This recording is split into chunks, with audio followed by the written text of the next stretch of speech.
Hi, this is Dr. Saldivar with another episode of the Way to College podcast. I get really excited about the podcast and the opportunity to speak to people. One, because I love hearing stories. I love to learn about other people and their journeys. Lately, I've had a lot of folks come on that have talked about sort of what they're doing to help students navigate the college admissions process and everything associated with that. And so I'm eager to get into my conversation with today's guests. But as always, I always ask my guests to introduce themselves and tell us a little bit about themselves before we jump into the conversation. So, Jocelyn, would you mind introducing yourself to our guests out there? Absolutely. And thank you for having me. I'm so excited to be here. So, my name is Jocelyn Pearson, founded the scholarship system now over a decade ago, which is absurd that we've Wow. been doing this for so long. It's been so fun. But it actually started off with my own experience of trying to figure out how to pay for college. So, my family was in what I call the income gap, where we were told, oh, you make too much money to just get handed this free ride, but there was no way they could cut a check to pay for it. I was the oldest of five kids. So they said, we love you guys, but there's no way we can pay for college for you guys. So it was on us. And I was actually one of the first. Actually, I only had an aunt in my whole family that ever went to college. So I had to figure it out. I had to learn, how do I even do this? But I actually had a friend's mom say to me, she said, Jocelyn, if you can make applying for scholarships your job in high school, you can get paid for 4 years. Now, to most high schoolers, that sounds pretty good. Oh, wait, 1 year of work and 4 years of pay? Okay, count me in. It didn't quite work out that easily, but it was a bumpy road and I got sucked into scams. I applied to the wrong ones. I had to fine tune my process. But by the end of senior year in high school, I had enough money to pay for freshman year. By the end of freshman year, I had enough for sophomore, junior, so on and so forth. And so by the time I left college, I did get over six figures in scholarships. But I like to say that my experience was the mere mortal way of paying for college, right? Us normal families that, our kids are not saving the world. We're not rescuing whales out of the ocean or something. We're the normal people, and we still need to find ways to pay for college, especially those families that are in that income gap like us, where there's no way that they can cut a check to pay for it, but they're also being told, sorry, there's not much money for you. So I also, another way to look at it was kind of like an entrepreneurial way of paying for college, right? Kind of getting scrappy. But then when I left college, I had friends and family asking me, they said, how did you do this? Because we are freaking out. And I Mhm. started telling them, oh, easy. This is what you do. One, two, three. And next thing I know, after I sounded like a broken record, this is a system. This is a repeatable system. Yeah. And so while I was in the corporate world and corporate finance, I wrote the book, The Scholarship System, just to be able to put that system out there to help families. Now, little did I know it would turn into an entire world that we've built of helping families across the nation. They've gotten over $16.5 million to date with our proven steps. But I like to think the reason that we have such success is because we turn this overwhelming sentence of go get scholarships into actually, let's just take one step. Let's just take another step. Let's just so that students can just focus on what do I need to do in front of me right now. Maybe it's just building the list. But when we tell a student just go get money for college, that is so overwhelming. And so we break that down into something that we can just kind of give ourselves tunnel vision, give the parents tunnel vision, and do it one step at a time that ultimately does result in that end goal. So that's what we do. And it's been so fun working with the scholarship system and reaching families, but it really came from my own need of just like a lot of your listeners having to figure out how to pay for this crazy expensive experience that is so great when we can do it, but it's burying a lot of families for decades to come. Jocelyn, thank you. Thank you for the work so far, the work that you've done to create this system, because you're right. I think um, having navigated it myself and then helping others through it, and then working with students, and I think every year, just even reflecting on, so I no longer teach full time, but I'll still teach a couple of classes part time, and And I immediately reflecting on this previous semester and the number of students that I lost over the course of the semester because of the amount of hours they were working because they had to pay for school and because whatever aid they were getting often wasn't enough. And so they were trying to do whatever they could to fill the gaps, and whether it was helping pay for transportation or books or whatever it was, right? And so slowly that number began to increase in terms of the number of students I saw that I lost over the course of the semester. So one, thank you for the work that you do. I'm eager to get into this story, but one question that immediately jumps out to me, because with this work, I'm always fascinated by how we got to wherever it is that we're at right now. Now, you said you had one aunt that went to college. And before we jumped on, you said your father had earned an associate's degree. But let me ask you, when you're a young child, I'll often ask my guests about the beginning of their educational journey. And so let me reframe that a little bit. Did you always know that college was the expectation? Did you want to go to college, or was that an expectation that was placed on you by your parents? What was that like for you? That is such an interesting question. I don't think I've ever been asked that question. So I will say that I really looked up to that aunt that went to Hmm. college. She was, uh, my mother had me young and my grandmother had her old. So we were, I mean, still it was like 10 years between us or something, but it felt almost like more of a friend relationship. To this day, Hmm. we are still really close. So I think seeing her up and leave and the only one to do that, I thought, Yeah. wow, how cool. And she went big. She went from PA all the Pennsylvania all the way to California. So she really did it up. She ended up coming back to the East Coast, but but still, I think part of it was seeing her and wanting to do that. The other part was I had I'm so grateful for the educational community. Hmm. People like you. I I think you all know the influence that you have. I hope so, but I don't think students verbalize it enough. And one of my ninth grade teachers, she pulled me into Future Business Leaders of America, FBLA. Ironically, I now am a business owner, or coincidentally, I guess. But I never thought I would be. But she saw something in me and put me into public speaking competitions through that. And I think that snowballed as well into, whoa, okay, I have something going for me. It took someone seeing something in me and Hmm. saying, "Hey, I think you could be good at this." Otherwise, I'm not sure if I would have gone. My parents did not pressure me, which I'm grateful for. My parents are not ones to put much pressure on us. They let us figure it out. I think also with five kids, you kind of have to just say, Jesus, take the wheel. um, with that, they were also young parents of five kids. Yeah. So yeah, I think that they kind of had to let us figure it out. We all have fortunately pursued careers and done something with that. But yes, I wouldn't say necessarily pressure, but I would say people showing me there was opportunity. And Yeah. then that kind of just funneled me into that normal system where, okay, that's the plan. I'm not going to question it. The system, right? Getting funneled into the system.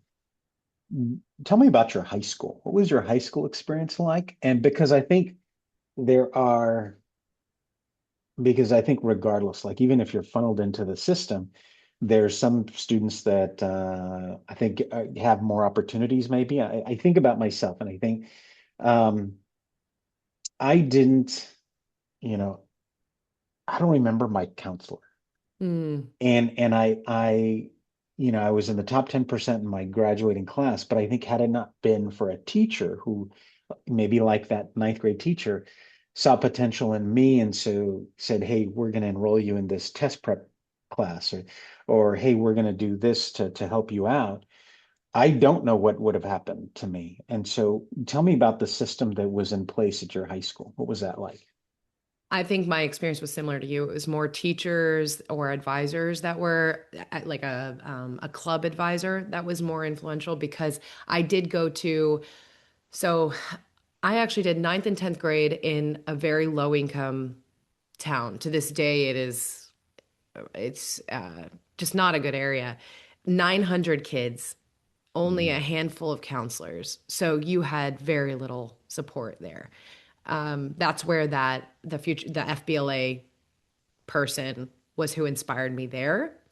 And seeing my aunt, however, then she was gone, right? So I Yeah. saw what she did, but I didn't have her there to coach me through it.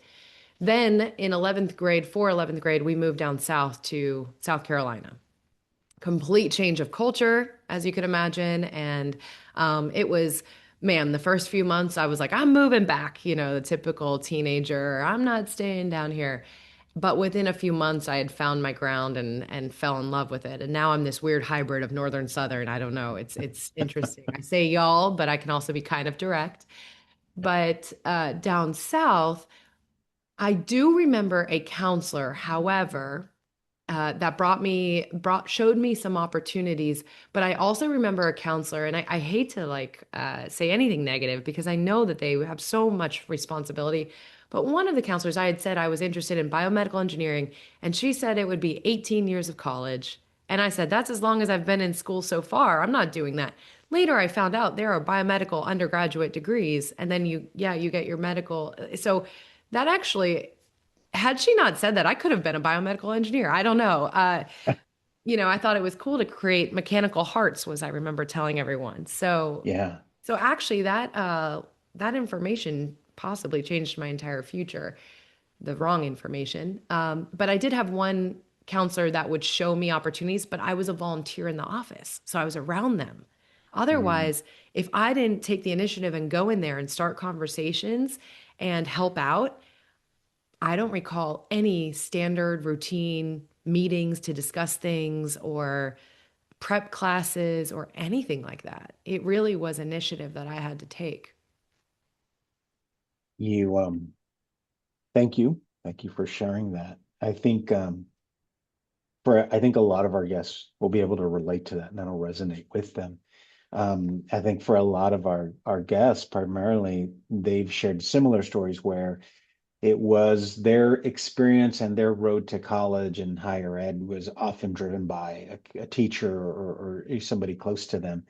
Um, you're you're going through this system, and did you have your eyes set on any particular university or college?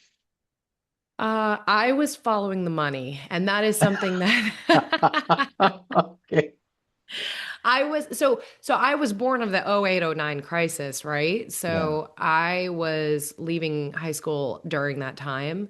My father had lost his job, my parents had lost their jobs, and I witnessed the consequences of debt. And then I also had actually a teacher where he made us watch Financial Peace University by Dave Ramsey. Mr. Barnett. He was even at our wedding. I'm actually, so to say that they're influential is such an understatement. But um, so so they made me very risk averse and very Yeah. afraid of debt. So I was from a young age actually very stubborn when it came to borrowing for student debt. And this is something that I teach with families all the time, how important that mindset is, because I do think some families, they just say, well, this is what they're telling us to do. This is what everyone does. They just sign the dotted line and borrow this money. And we're not thinking that actually the average to pay it back is 21 years. That's longer than your kid's been alive right now, Yeah. that they're going to be paying on this. So I was very fortunate that people in my life made me terrified of that debt. And so once my parents said, "Hey, we can't cover this," I said, "All right, I've got to find something because I'm not going to go in debt." So for me, that I applied to some that I knew had big scholarships, but again, I was not that all-star student. I didn't get them. I ended up going, then my site went on in state, so I could get state scholarships, so I could kind of maximize all the different types of money. And Hmm. being in state also brought down the bill, of course, by getting that in-state tuition. So that's really how I narrowed where I went to school. Awesome. Awesome. Well, I mean, it sounds like that teacher showing you that film proved to be pretty influential, right? And I think and good on them for showing that to you early because I think the average student, right, and even their parents in many cases go into this process feeling kind of blind. Like I don't understand this, but like you said, they they they're telling me I need to do this and I need to sign on this dotted line and this is just how it works. But really sort of taking advantage of of them not knowing, right? Unfortunately. So so tell us about what you did. Tell us about, how did, because you've got this scholarship system, but tell us about what you did to help yourself get through those 4 years of school, because thinking about that, thinking about how am I going to pay for school? How am I paying for the next semester? Having that weigh on you can be incredibly taxing, overwhelming, stressful. How did you manage that? Yeah. So, like I said, I did choose an in-state school. So Hmm. naturally, so when we're working with families, we talk about so we've got the scholarship system, which is a system to get scholarships, right? But first, we have to try and bring that gap that we need Hmm. scholarships to cover down to as little as possible. And so, how can we find a financial fit school so that it's more Hmm. affordable? That's the first step. How can we maximize government money through FAFSA? How can we get more money from the university, maybe through financial aid appeals or negotiating? Then, once we get that bill down to the smallest amount we could possibly get it to between maybe a few schools, now we've really got our gap figured out. Now, let me rewind a little bit. We should already be applying for scholarships before we're doing all this, by the way. So Hmm. outside scholarships, I started my junior year in high school. Now, I didn't know what I was doing. There was not the scholarship system to tell me don't apply to those. I wish it would have saved me a whole year. I was applying to what I could knock out quickly while watching Grey's Anatomy. So, the quick enter to win $10,000 or Yeah. write a sentence. What's your favorite flavor of ice cream and why? And I'm sure you're not surprised to hear that that email address that I used, which was a Hotmail address, by the way, now has tens of thousands of unread emails and this was years and years ago before everyone was emailing us tens of thousands of emails a day. But back then that was absurd, and it was because they had sold my information from these quote unquote scholarships, Mm. these sweepstakes scholarships, and marketed to me. And so that's what they were doing. They were just collecting students information, and they still do. So I was doing these quick and easy ones, the no essay, and as I'm expecting to hear, I didn't win anything because they're just based on luck. Yeah. And then, so I waste most of my junior year in high school trying to figure this out, thinking I'm telling my parents, yeah, I'm applying to scholarships. That's one of the hardest ones when parents are like, well, my student has applied to 30 scholarships and they haven't won anything. And I'm like, let me see which scholarships they're applying to. And you find out, oh, they knocked out all of these in 2 hours. Yeah, Yeah. these are not going to result in money.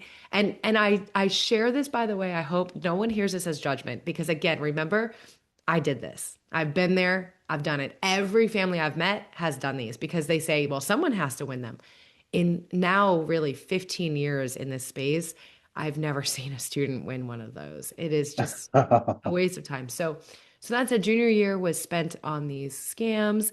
And then by the end of junior year, I actually found a small local scholarship, again, going into the counselor's office and saying, do you guys have Yeah. anything?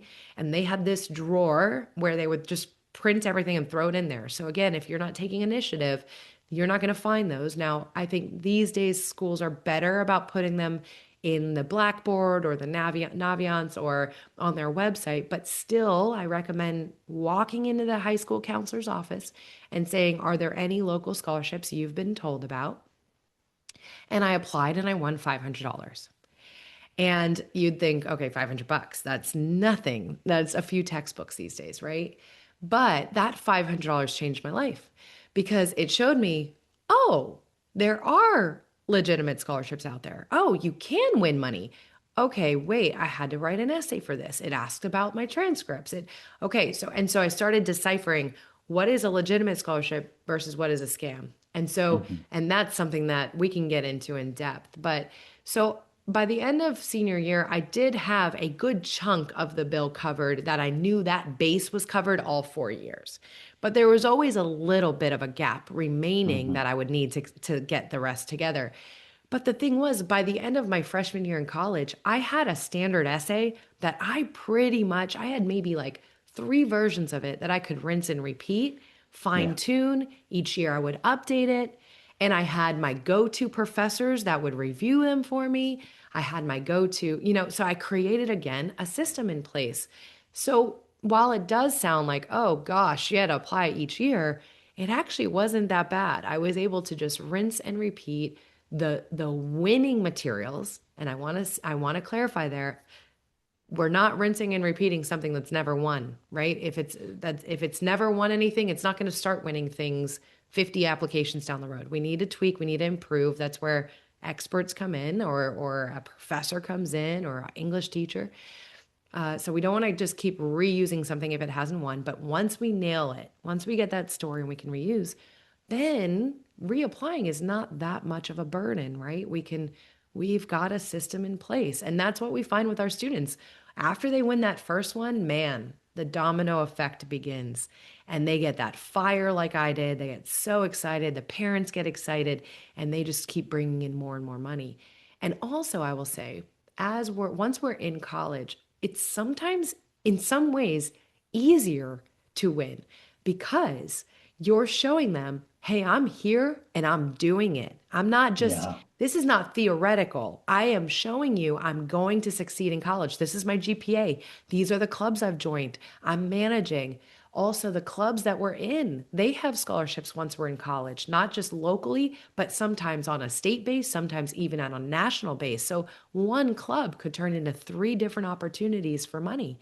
So, and then financial aid offices have money that they don't even open up to freshmen. It's only for sophomores, juniors, seniors. So, lots of opportunity as we continue applying. But Yeah. nailing down that system, junior year, no later than senior year, fall semester, we can rinse and repeat those later years. And that's where, yes, it sounds like a lot of work, but it takes exponentially less work once we crack it.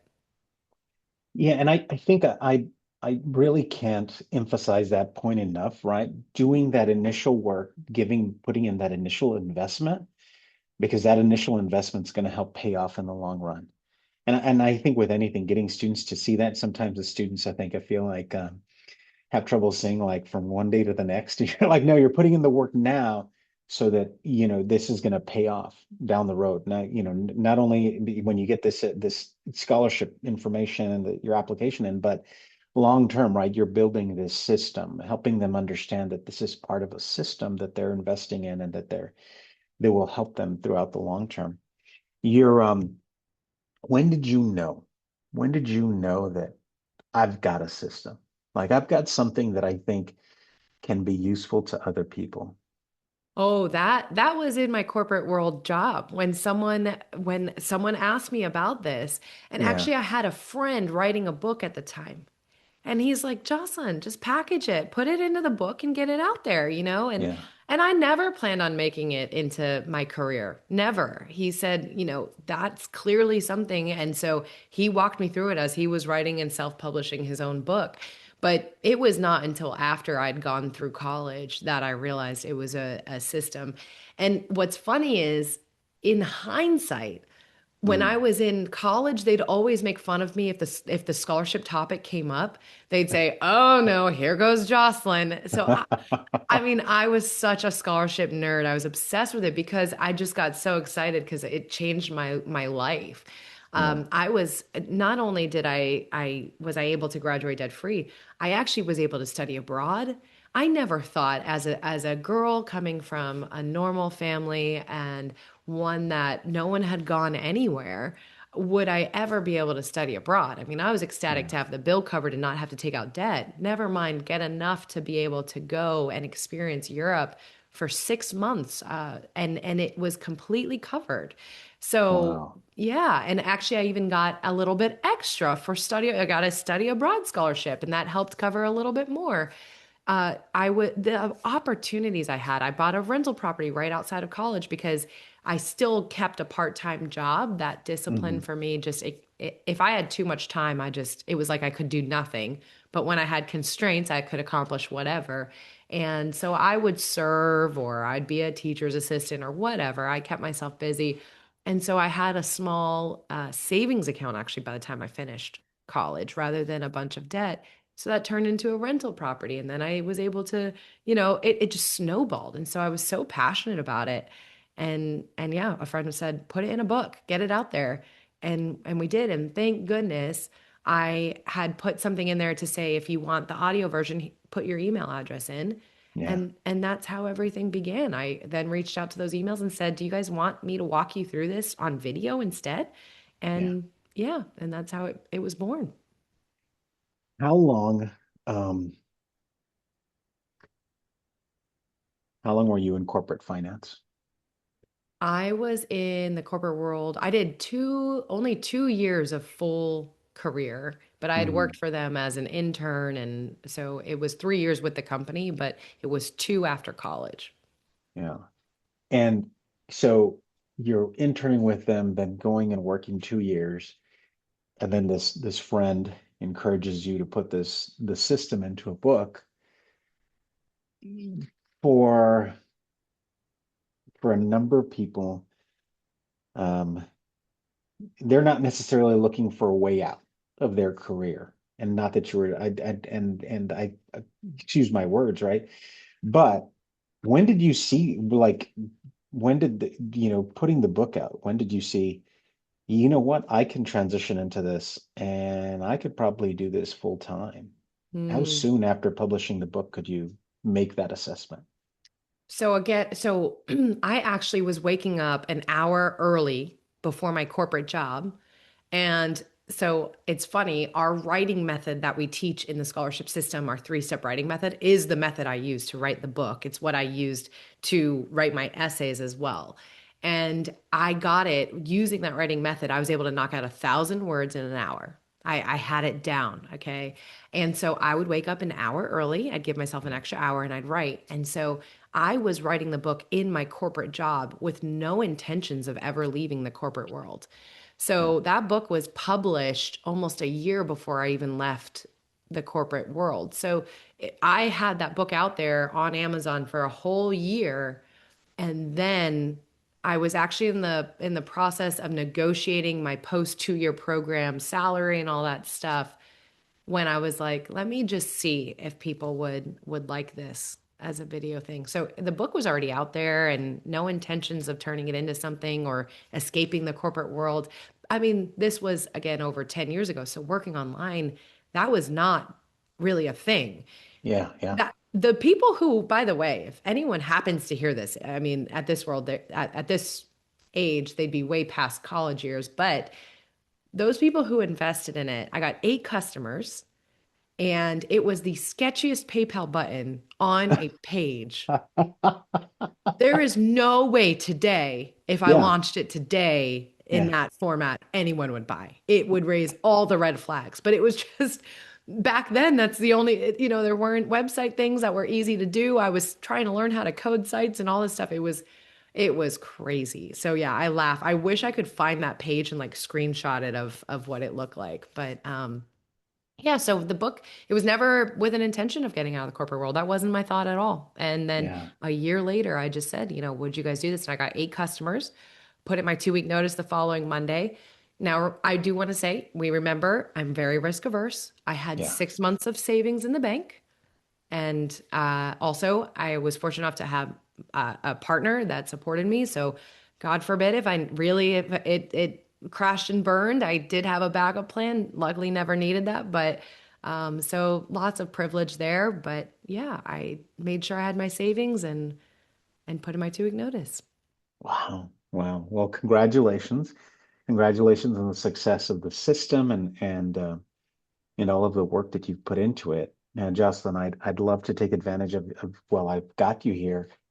If we could maybe tackle maybe some of the misconceptions that I think a lot of folks going into this process, because I think as we're talking here, we find ourselves in the midst of college application season. Students are starting to hear back from early decision, right? And so I'm sure there are a lot of parents out there with a lot of questions and a lot of questions about, okay, how am I going to pay for this? Absolutely. So maybe what are some of the common myths that parents deal with as they go through this process? Yeah, such an important question because and actually throughout my story, Mhm. you'll see even I was sucked into some of these. So, one of the biggest, most common myths is that my student has to be a perfect student or an all-star athlete, or we have to be low income in order to get any money. So Mhm. it's amazing. Or moms with sons, they're like, well, I have a boy, and so he can't get any money. So it's interesting how we all can rule ourselves out for some reason, why no one would want to hear our story. Why would I win? And parents think the same. And I'm here to say that's not true. There are so many different types of funds. There are so many different criteria. So through the scholarship system, over the last decade, we've given out nearly $40,000 in scholarships ourselves as a way to give back. And we do not even look at GPA. We do ask it in case Mhm. we may need a tiebreaker somewhere. But Yeah. in 10 years doing this, we have never even looked at it. We hide that criteria when selecting our winners. So that said, there are scholarships out there. We even through universities, we found hundreds that are 3.2s as a criteria. So for those who rule out their students because of scores or grades and athletics, now things are changing now. I will say that because now athletes can be paid, so it's very different world now. But before this, less than 2% of athletes got free rides. So that whole idea that an athlete's how you get a free ride is was actually Yeah. setting a lot of families up for failure there. And then as far as being the perfect student or even low income, we were not, we were in the middle, right, on all of these. And yet I was able to do it. So right there, it's not about being a certain student, it's about finding what your student has going for them and pursuing money in that direction. So that's one of the biggest myths. The second myth is it's too late for us or it's too early. Mm. So I don't know where the school year is where parents say this is the time, Yeah. but it never comes. So my junior families always say, well, we've got plenty of time. We'll do it senior year. Junior is crazy. And then my senior families are freaking out and they're saying, like we've got so much to do. We need admissions and now we have prom and this. So, and I always joke, I'm like, okay, I need you senior families to say that to my junior families to get them moving. So for me, spring semester junior year, if we could, that would be the best time to really start learning this. And then junior summer, if we're doing the scholarship process, we are actually making our admissions process 10 times easier because we're going to have Mm. essays we can use. And then the perk of that is fall, there are already deadlines that most seniors miss because they're focused on admissions. So naturally, those applying fall semester senior year will just have less competition. That Yeah. said, I'm also here to say it's never too late. Spring semester senior year, tons of deadlines all throughout summer. Through the scholarship system, our deadline isn't until mid-July for money for that fall. So we choose our winners. I send checks within 2 weeks.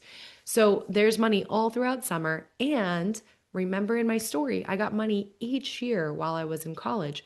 My last check I cashed was on the way home from college graduation.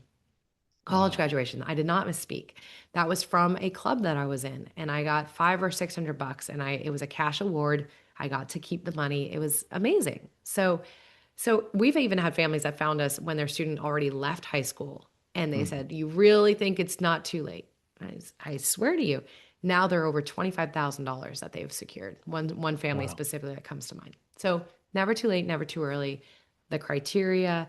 I think another common myth is that it has to be all time consuming. That Yeah. we have to sleep, eat, and breathe scholarships. And I'm not going to say it doesn't require work. Otherwise, everyone would have a free ride. But again, with systems in place, you can concentrate it. We have something called Scholarship Sundays 2 hours, just sit down, make some popcorn. Mom and dad, you can be finding them and saving them in our free app. Your student can be writing their essays, knocking out the materials. Let's make it a date. And then that frees up the other 6 days of the week. So we're not nagging them, right? So these systems, these strategies in place, they can make it a much smoother process and they can make it to where it doesn't have to take tons of time. I love that.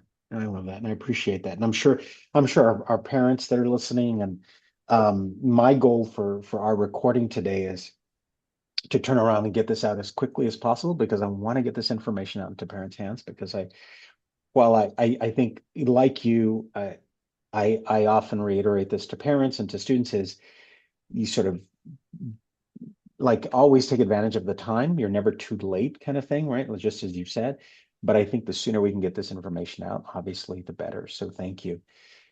Jocelyn, quickly, where can we learn more about the scholarship system? Yeah. So if you go to our website, the scholarship system, we are on YouTube, Instagram, TikTok, Facebook, all the places. So if you just look up the scholarship system, I would hope we've done a good enough job that you can find us. I will say that we do have a free training on scholarships for families coming up. And so actually, if they just go to the scholarshipsystem.com/way to college, so the Hmm. name of this podcast, then that will set them up for that free training right there. They can register for it. And that'll get it more in depth on identifying the scams versus the legitimate scholarships, some visuals. It's just a lot easier when you can actually see which ones, like I talked about, those no essay ones. We don't want to be Yeah. going after those. So we do have that free training. So again, they can go to the scholarshipsystem.com/way to college for that. But find us on social, check out our website. We've got so much free information out there to help families. I sleep, eat, and breathe this. I've been doing it for 15 years, including my own experience. I mean, I think my friends realized this was my passion well before I did when they started making fun Yeah. of me. So I'm here to help in any way I can. I appreciate that. And I'll be sure to drop the link in the show notes and everything. And I think after we end this conversation, feel free to send me, the social media accounts, and I can also make sure we tag those. Jocelyn, I just want to thank you. Thank you for sharing a little bit of your story. Thank you for telling us about the genesis of your work and the scholarship system. But as we conclude and as we transition out of this conversation, what final piece of advice would you like to leave for our parents out there and students? Absolutely. Uh, I want to make it juicy and tangible for scholarships, but Yeah. I do just want to say before I get into that, because I want them to take this away that they can use it for applications. But before I say that, I just want to stress the importance not to rule yourself out of money, not to rule your student out of money. There really is money out there for everyone. It's just a matter of finding which types of money and which categories we can go for. But know that even if we just get a few $1,000s, that can make a huge difference. For me, it all started with a $500 scholarship. So Mm. don't look at any amount and say that's not worth our time, because that $500 scholarship can be the fire that ignites your child. Or for those of you that are students listening to this, go for the small ones, because there are students that are saying, oh, that's not worth my time. So Yeah. don't focus on those big $100,000 ones unless you are saving the whales in the planet. Uh, Go for those smaller ones because they can add up to that free ride. And then just the quick tangible tip that we did not really touch on at all is use your story. Mm. You did such a great job. Thank you for asking me about my story today. This was such a fun interview because of that. And I would say a lot of your episodes are memorable because of the speaker's story. Same with scholarships. So, parents, if you are reviewing essays, ask yourself, are they writing this like a research paper, or are Yeah. they opening with a story? And it's the same thing. To this day, a decade of reading scholarship applications for our own scholarship, I can tell you our winners because I remember their story. All right. So, with that, I hope that's helpful for families. No, absolutely. I think that'll be incredibly helpful. And I appreciate that. I appreciate all of the advice you've given us. I appreciate the time you've taken to share your story and walk us through that.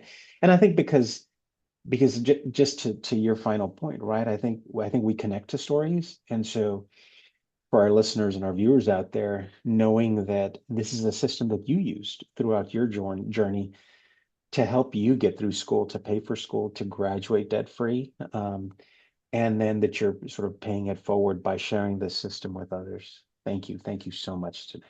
Yeah. Thanks for having me. This concludes another episode of the Way to College podcast. Thank you to our guests. Thank you to our listeners and viewers out there. Please remember to subscribe, rate, follow, all of that good stuff. And do me a favor and share the podcast with one other person. I'd appreciate it. Thank you, and we'll talk again soon. Bye bye.